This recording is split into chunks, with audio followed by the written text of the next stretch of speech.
Jesús, único y singular.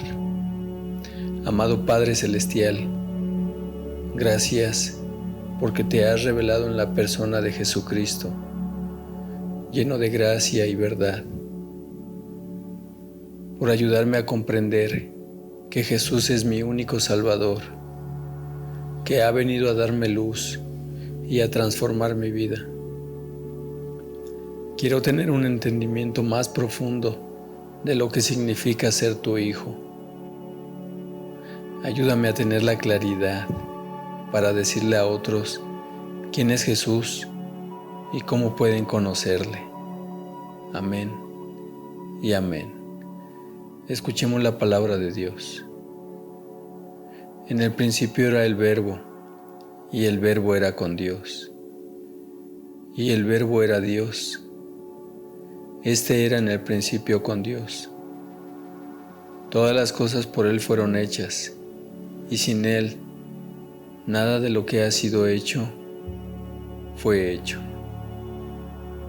En Él estaba la vida, y la vida era la luz de los hombres.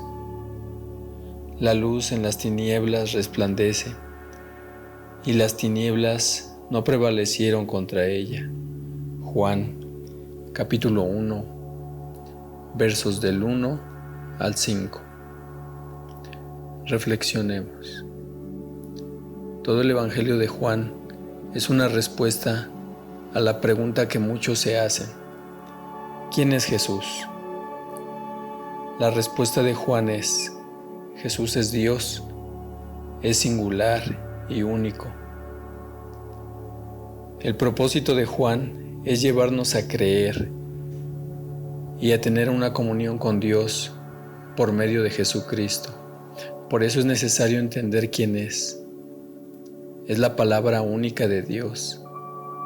En el principio era el Verbo, y el Verbo era con Dios, y el Verbo era Dios. Juan capítulo 1, verso 1. Jesús es llamado la palabra, el Verbo, el Logos, el Memra de las Escrituras hebreas. Esta palabra tiene su equivalencia al griego con la palabra Logos, que es traducida al español como verbo. Este vocablo Logos no puede ser explicado por la filosofía griega, sino por el tetragrama hebreo. Jehová, Él es Jehová, Él es el Verbo, Él es la palabra viviente, Él es el que es. El Verbo o palabra es uno de los nombres más elevados y más profundos que se le da al Señor Jesucristo. Jesús es el Verbo, y este nombre reúne todo lo que fue dicho acerca de Jehová en el Antiguo Testamento. Jesús no solo estaba con Dios al principio, el Verbo era Dios, lo que nos aclara que Jesús es Dios. Él es único creador de todo. Todas las cosas por Él fueron hechas, y sin Él, nada de lo que ha sido hecho fue hecho. Juan capítulo 1, verso 3. Por medio de Él, Dios hizo todas las cosas. Colosenses capítulo 1, verso 16 nos dice: porque en Él fueron creadas todas las cosas, las que hay en los cielos y las que hay en la tierra, visibles e invisibles, sean tronos, sean dominios, sean principados o sean potestades. Todo fue creado por medio de Él y para Él. Es la única luz del mundo. En Él estaba la vida, y la vida era la luz de los hombres. La luz en las tinieblas resplandece, y las tinieblas no prevalecieron contra ella. Juan capítulo 1, verso 4. La luz es un sinónimo de bondad y verdad, y es más fuerte que la oscuridad. La oscuridad no puede prevalecer contra la luz. Es el único transformador de vidas.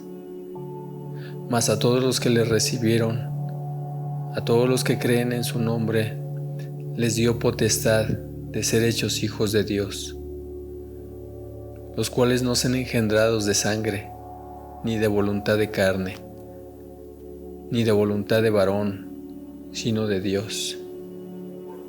Juan, capítulo 1, verso 12 y 13. Creer en Jesús significa la mayor y más significativa transformación. Dios nos hace hijos y nos recibe en su familia. Es la única revelación de Dios. A Dios nadie le vio jamás. El unigénito Hijo que está en el seno del Padre, Él le ha dado a conocer. Juan, capítulo 1, verso 18. Jesús es la imagen del Dios invisible. Colosenses, capítulo 1, verso 15. Pidamos al Espíritu Santo que nos dé entonces una fresca revelación de quién es Jesús, tener una comprensión más profunda de lo que significa ser hijos de Dios y así poder darlo a conocer a otros. Muchas gracias por escuchar este devocional. Que Dios te bendiga.